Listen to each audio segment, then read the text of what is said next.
Yes. So in our calendar in Birkat HaKodesh, we have a modified schedule or a service. So we usually don't have a regular service on Birkat HaKodesh. So Birkat HaKodesh is this Shabbat. So the changing of the month is on Tuesday. Yes. So before the changing of the month, we have a learning community. So we uh, divide ourselves and go through a house of midrash or a teaching house. So we have Hebrew classes going on, and then this one's going to be the discipleship session together with Brother Wesley. Next month, we are going to offer two Hebrew classes. There's a beginner's Hebrew and then an intermediate Hebrew. So those ones who graduated today, they finished their assessments. So they are now transitioning to the intermediate class on March. So we will be having their graduation ceremony on 28th of February. So during that Shabbat service. On March, we have two classes also for the discipleship. One class would be Hayesud starts at 1 p.m. and then the other topical biblical lessons would be at 2 p.m. That would be led by Brother Martin. So for now, we are going to have Brother Wesley and go ahead, brother.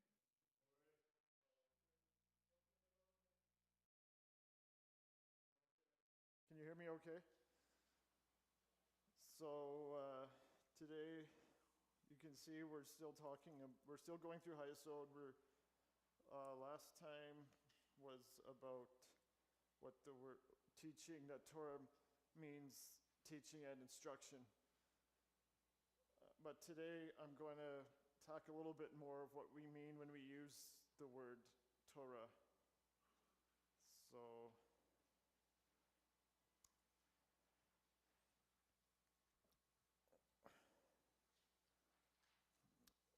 and those of you who were listening last week, were any of you listening last week? Put your hands up. I mean, obviously people who were here were listening. Okay, I'll make a quick comment on that. So, I mean, obviously, we understand that when we come to salvation, we need to do what's right. But what a point I was trying to make was, for example, somebody told a story of how when they built the Golden Gate Bridge in New York in 1937. He's an American pastor. His name is Adrian Rogers. He went there and he saw it. He did some research on it. He found out that when they built the first part of the bridge, that they didn't about 23 people died falling into the river to the waters there. But what they did on the second part, they spent $100,000 to build a safety net. So then only 10 people fell and nobody died. And the work got done 25 times faster.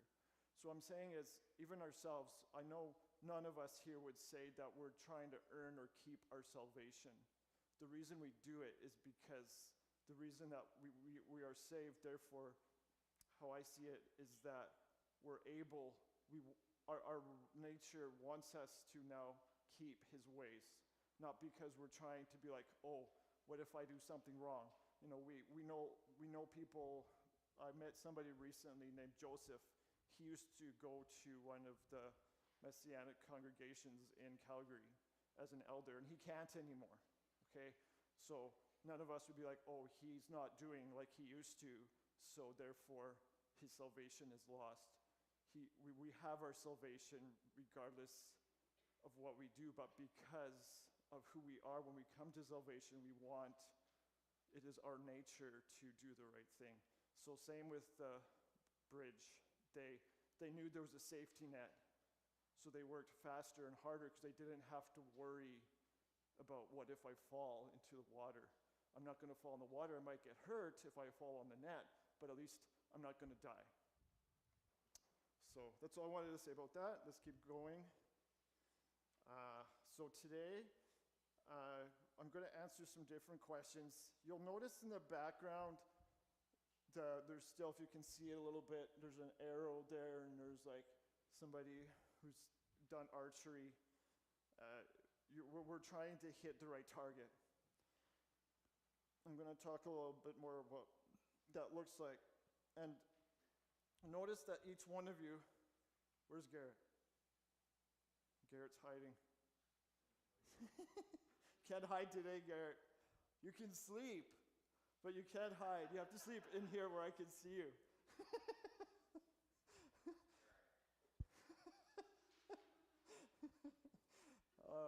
So I gave each different families got Andrew got one, Garrett has, my family, they have one. You folks down there have one. I'm going to talk about 5 different instruments. And the reason I'm going to do this is because I'm going to use the idea of an orchestra as to try and help us better understand what I mean when I use the word Torah, and how these different ways we might understand it help to give better understanding on what the Torah means. How they hopefully will have a better understanding of how they all work together. We need them. So we're going to continue to learn how to hit our target today. So what do we mean by the word Torah? You'll notice that in my title. And there's different understandings of it. I'll just read here. Might step on a few toes today. That's okay. We're all growing in Yeshua together. That's a good thing.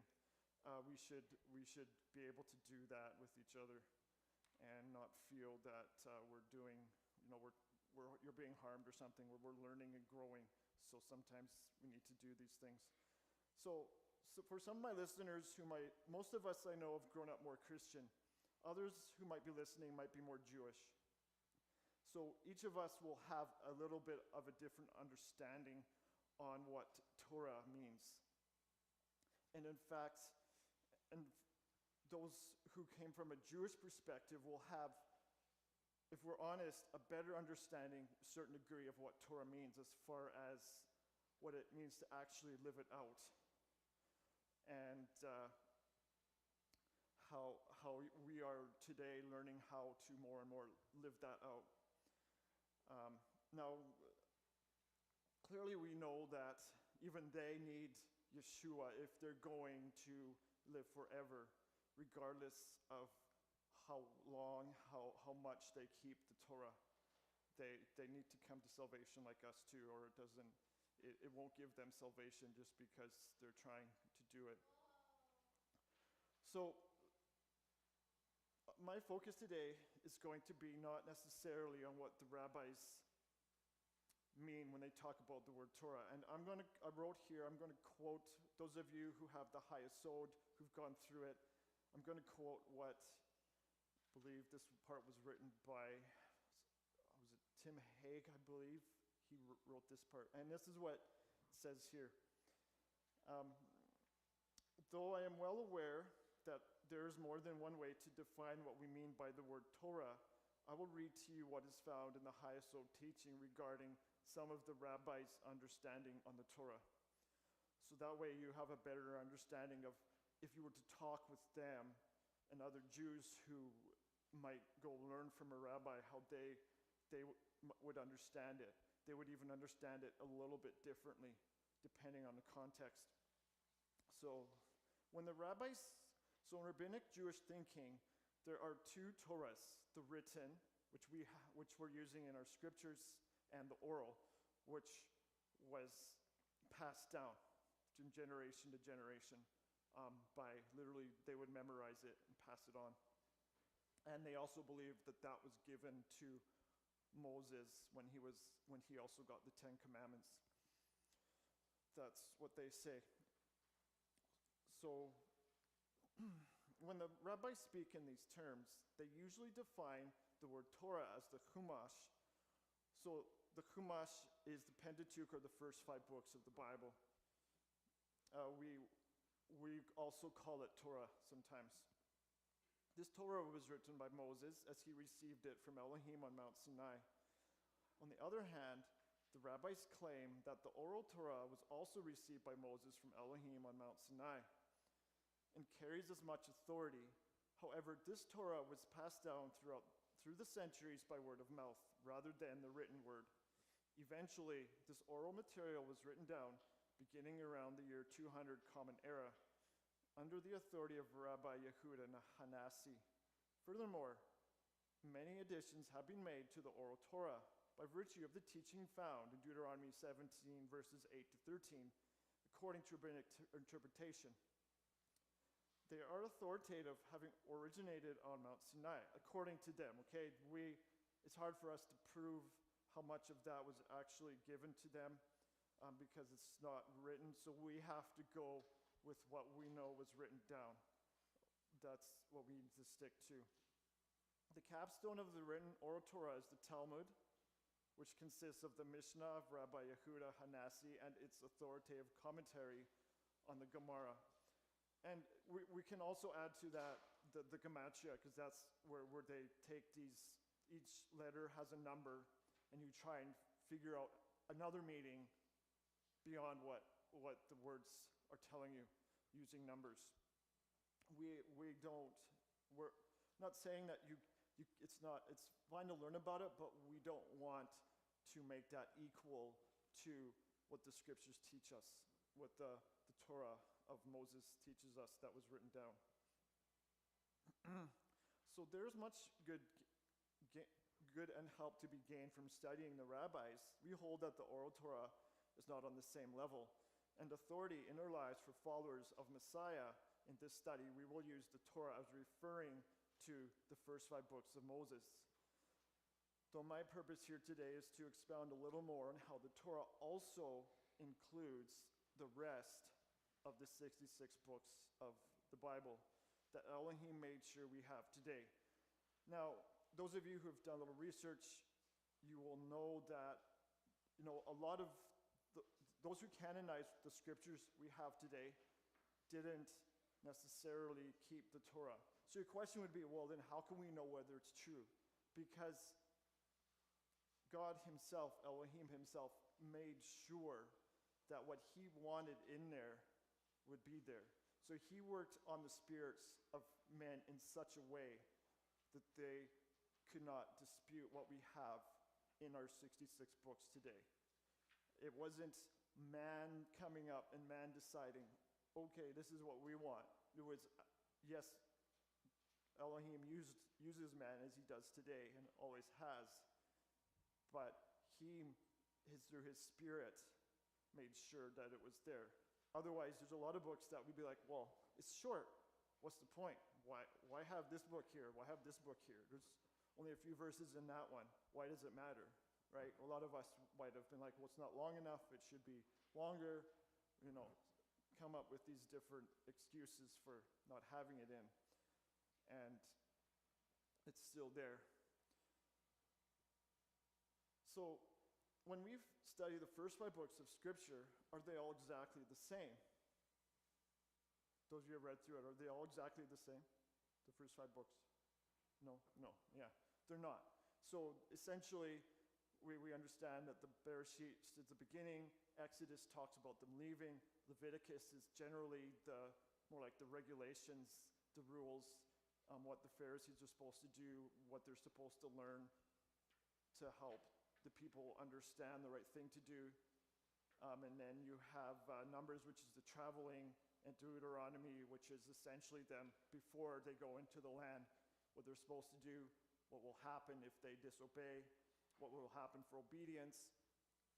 So we already see that there is a difference.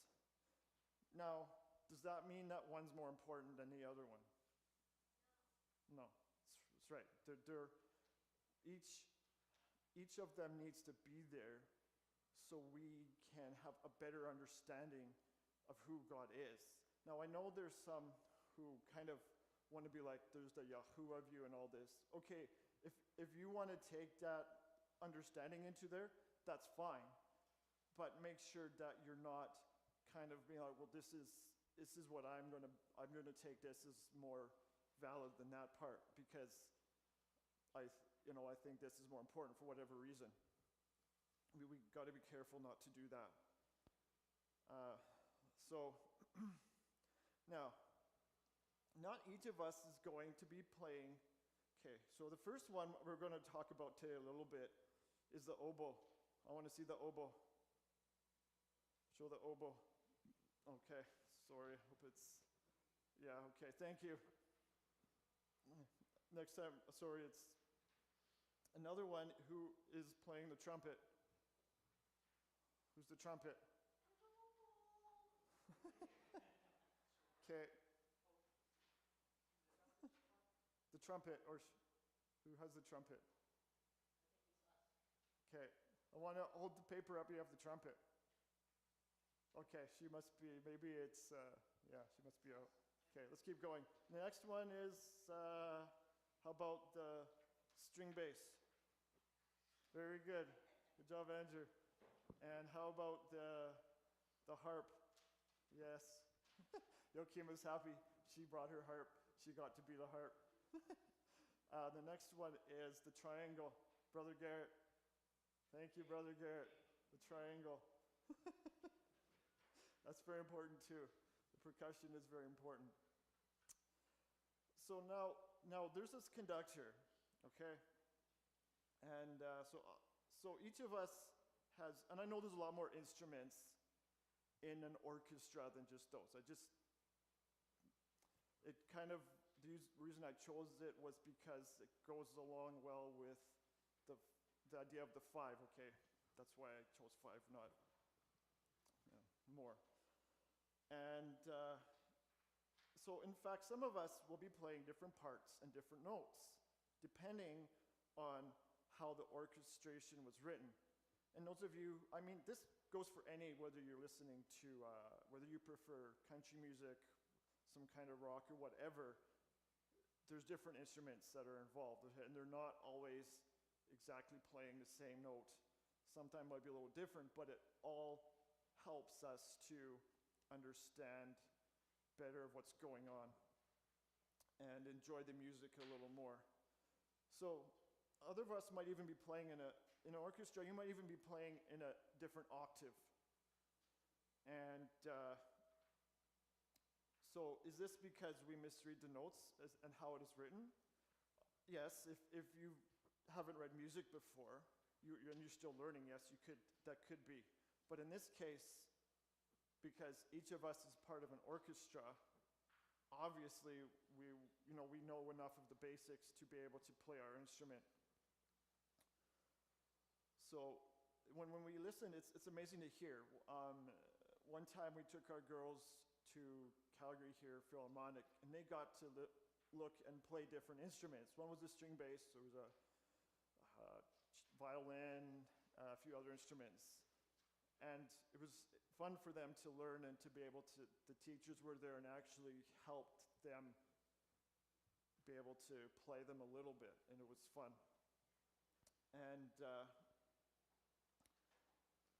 some of us, obviously, there's also, in some, there's also choirs. In my pictures, you'll see some of that.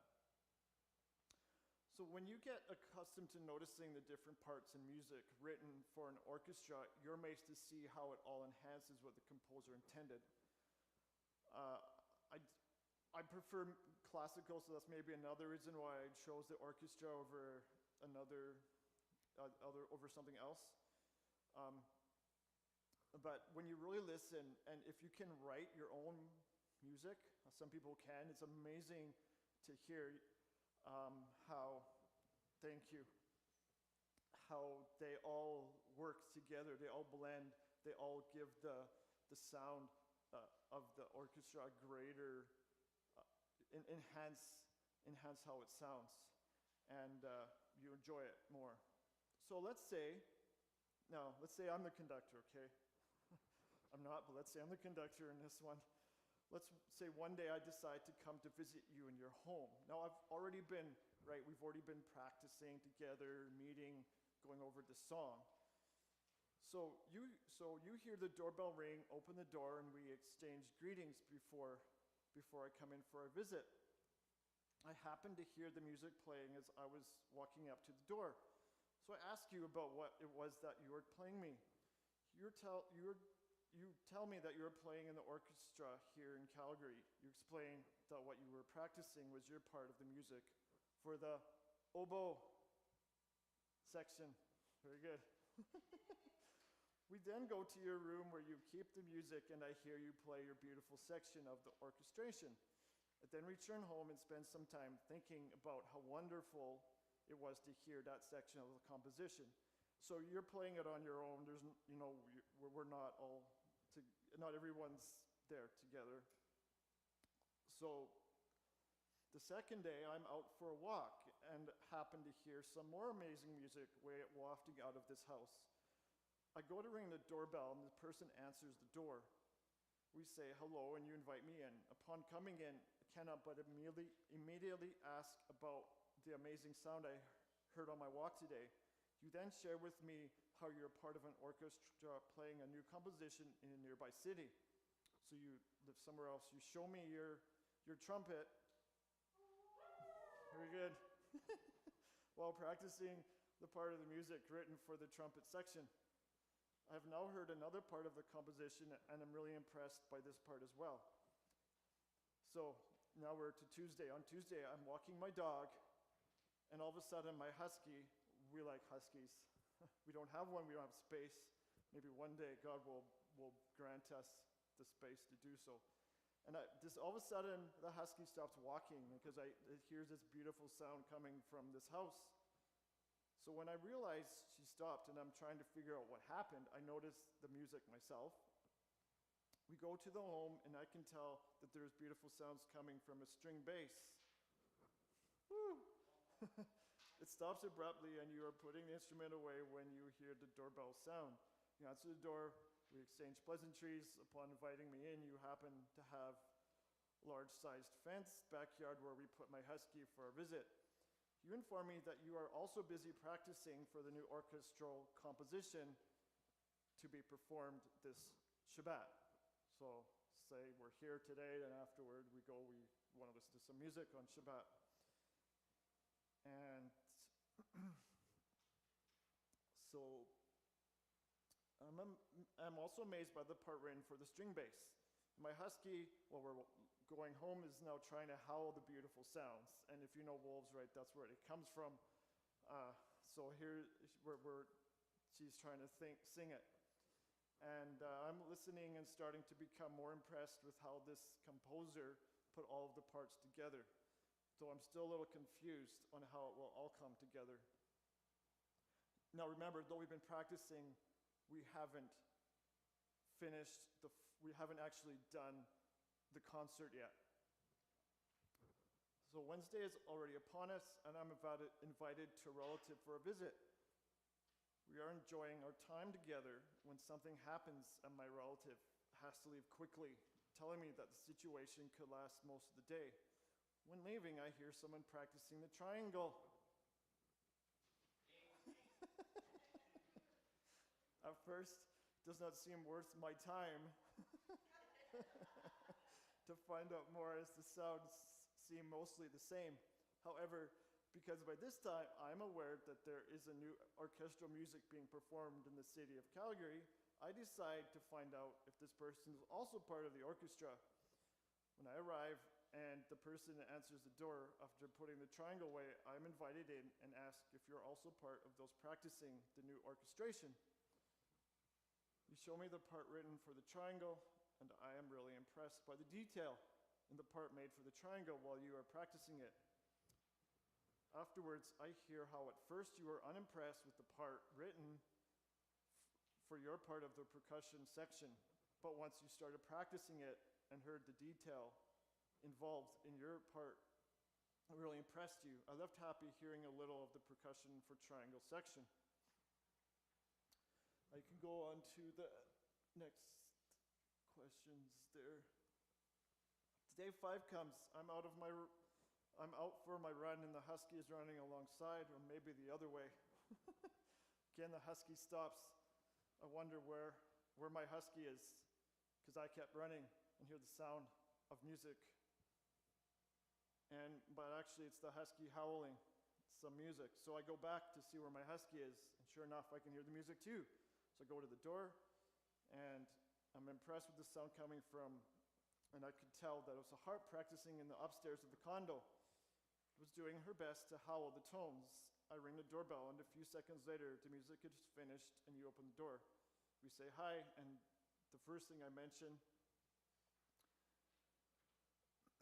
after coming, here's the harp. Very good.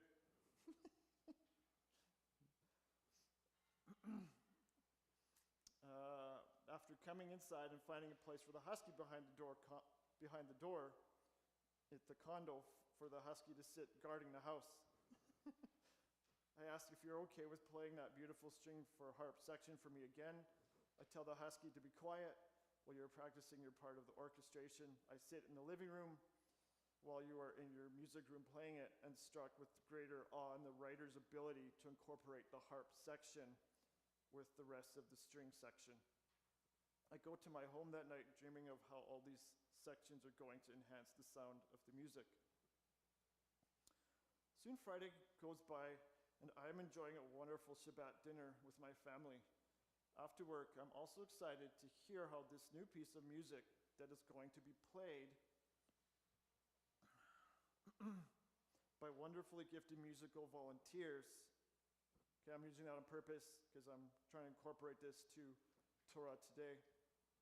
All right, so those of us who are here and teaching and helping with the sound and all of that, even though setting up, all of us here we're here because we're volunteering our time. So these volunteers in the orchestra are very gifted at what they do, and they really enjoy it. And so I hear the audience walking in. So the day comes, so we finished our meal, and of course that night I'm preparing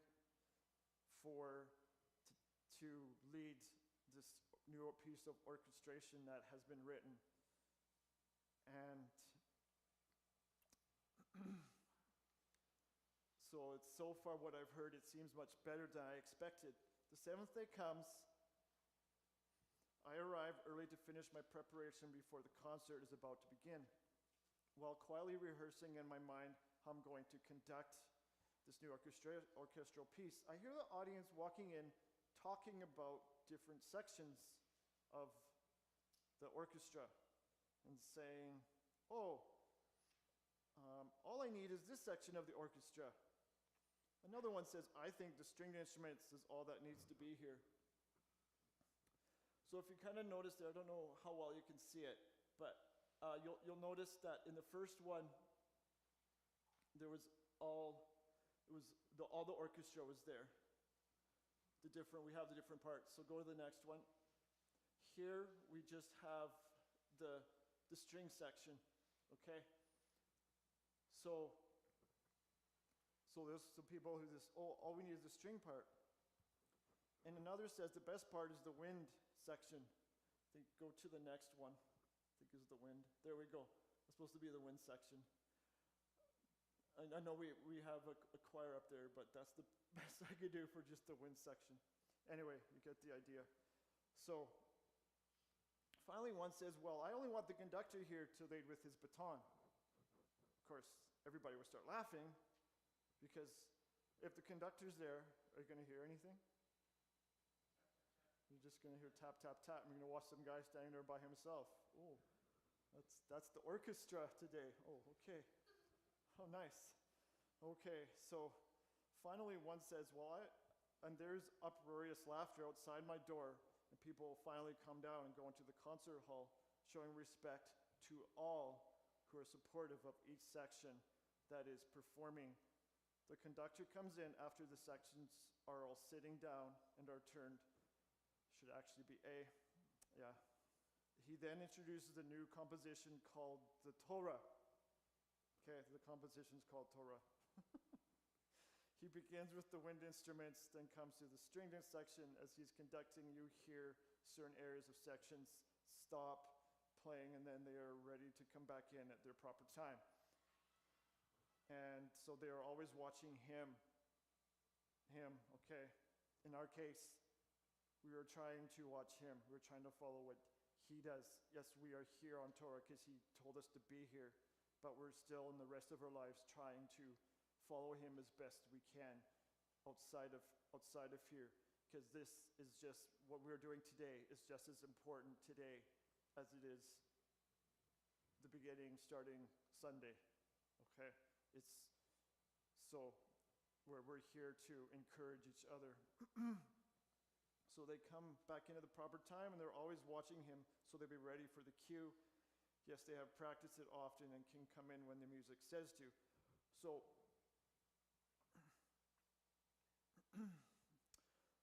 so obviously we know each person, if you a really good singer or a really good player can play regardless, know when to come in, know when to stop, and the notes regardless of having a conductor there, right? The conductor, again, is just there so that all of us who are part of it know when it's our part to play that section, because he'll give a different cue. Now let's say, so too it is with the Torah. All of the parts of the Torah are able to show the Torah written without the rest of the Torah. Do you believe that? Okay, so what I mean is can they, so what I'm trying to say is each section, okay, each instrument, if you want to go back to the beginning one. Thank you, Lois. So, right, so each one is there. Now, if you were to have, let's say you just had the harp, right? Would you understand what all of the Torah is about? Would you understand what all the music is about if there's only one part there? Probably not, because you need the rest of it to help you figure out what the music is, what the song is that he wrote. So if you do not have the beginning of the Torah, it would be the same, and I just random, okay, as if the oboe's not there. So you guys aren't there. Okay, the oboe section decided, that part's more important than my part. I think I'll stay home. That doesn't, it's not important. Or they don't like me anyways. They don't like my part anyways, so I think why would I waste my time? Okay? We're all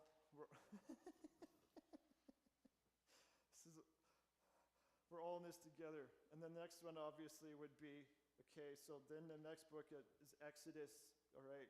So the instrument I used for Exodus was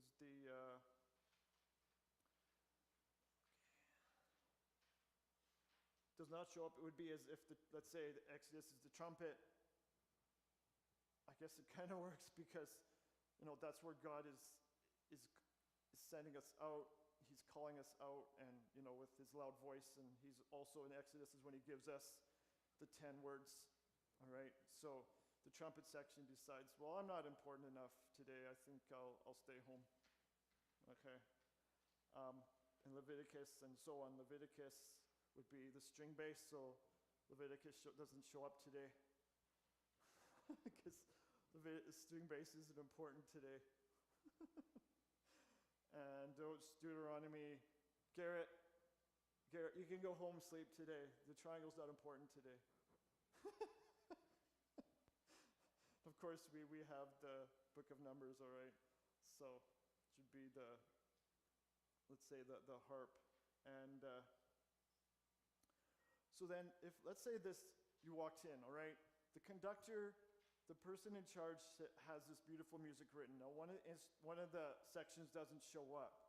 He's not going to be able to continue on with what he wants to do because it's not how he intended it to be. He intended all. So if you want to go back to, go through the last slide there. There we go. There you go. So see, there's just there's a little bit of there, and so you can see it kind of all of it there, but that's a smaller one. Anyway, so go back to the other one because the harp's missing in this one. So let's go back to the first one again. But you see it there. So that he intended it to be written in a certain way, and he needs all of the parts to be there because they're all important to how he wanted us to understand it. So same with the Torah. Okay, we need the first 5 books, then we need the prophets, then we need the writings, then we need the apostolic scriptures, which include Revelation and all those books. Okay, it's that God intended them for us to all be together. So when we're learning, when we're understanding, that's why we go through all of these, because each of them gives us something a little bit different that we need to put the whole. How much time do I have left, Luel? Okay. I'm looking over, wondering where you're I'm still okay? Okay. So I'll just read what I wrote here. The conductor would say, "Sorry, my Torah is not complete yet. Sorry you wasted your time coming to hear this beautiful piece of music my father wrote. I and my heart wrote for you." Okay, sorry you waste. I and my father wrote for you to enjoy to the fullest. Yes, it is great that the singers showed up. There's one where the singers are there, but that's okay. The singers showed up.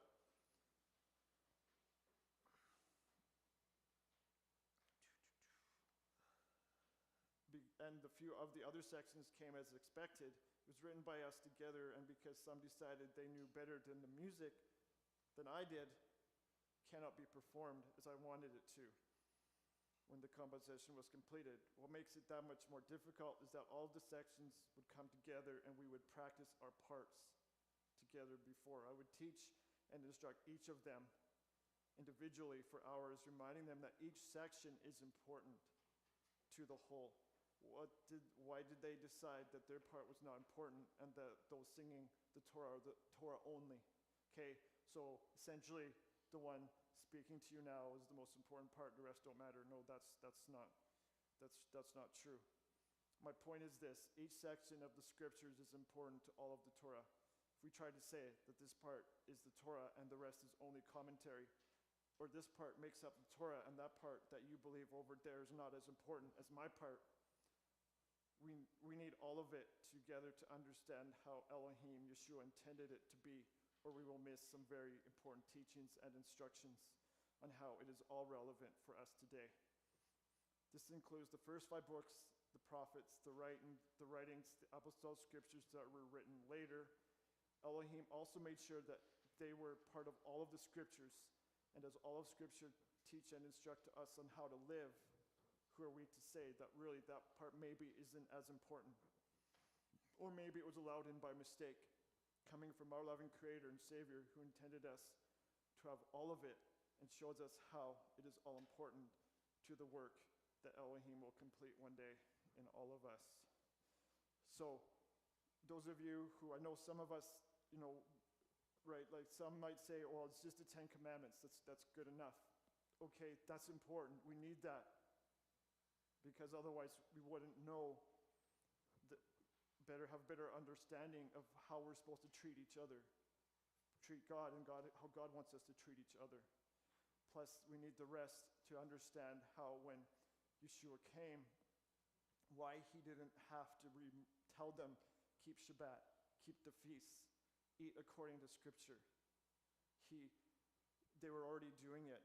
He needed to focus on helping them to understand why, like we're trying to encourage us today and encourage others.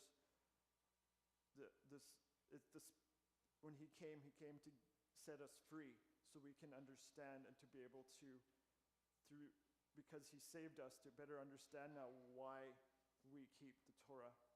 It's not just a bunch of, for us, it's not tradition because we didn't grow up in it. It's not just a bunch of, well, this is what I do to try and earn or keep something. It's because he loves me. He gave this to me because he saved me. Now I'm saved. Now I'm able to do it for him. I don't need to worry about doing it for myself or doing it for anybody else or anything else that I might get out of it. So, that's.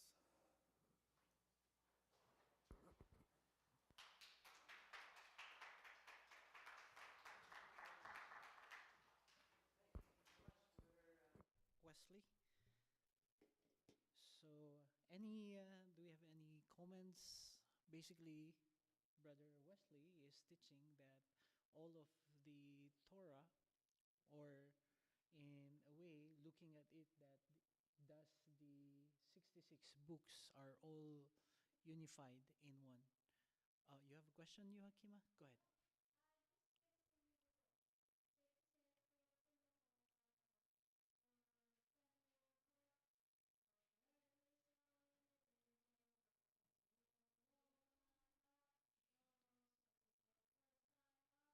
Amen. Thank you, Joachima. Anyone who can memorize the 66 books by heart?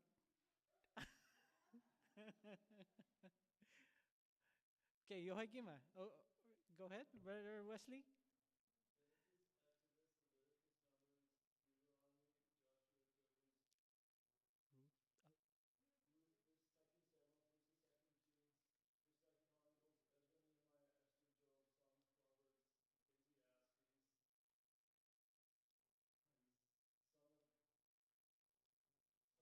Songs.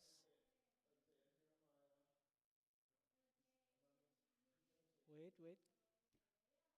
All right. Daniel, next. Who's next after Daniel? Job?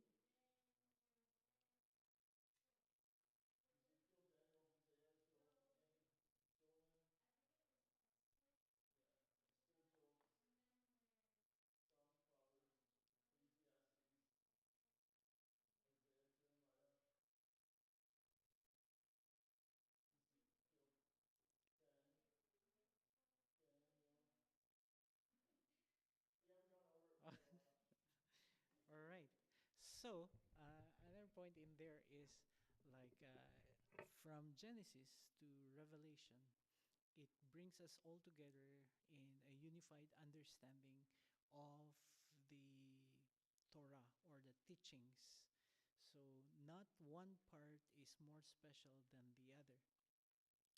Uh, Genesis is important, but also Daniel or the other books are important if we bring them all together. It's called the unified Word of God.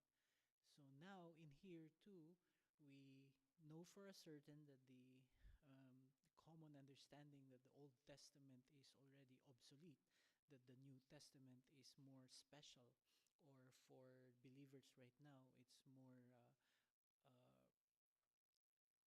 useful or important. So we do understand that for the books in the Hebrew Tanakh is important also in fusing it with the apostolic writings, right? So just as our just our metaphor this afternoon of the orchestra. So the string instruments aren't more important than the wind instruments. When we bring them all together and let them uh, do all what they needed to do, then they give us the fluidity, the goodness of the song. Go ahead, brother.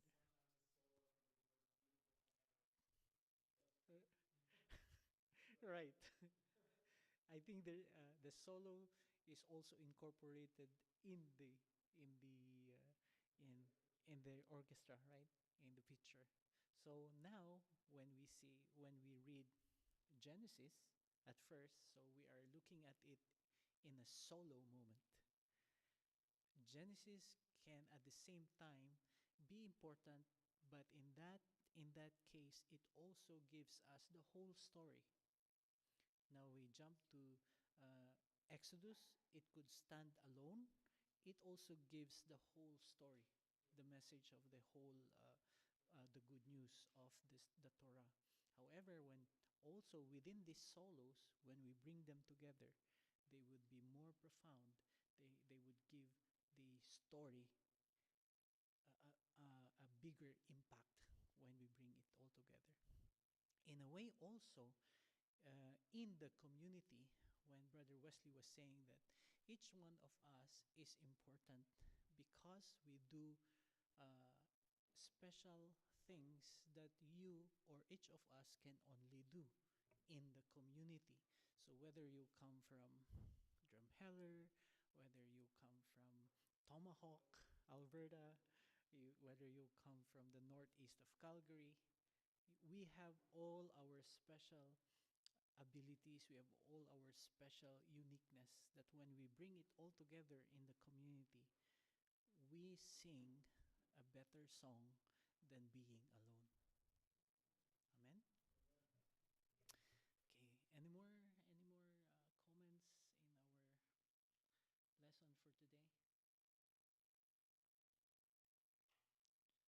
Just like the triangle, like ding.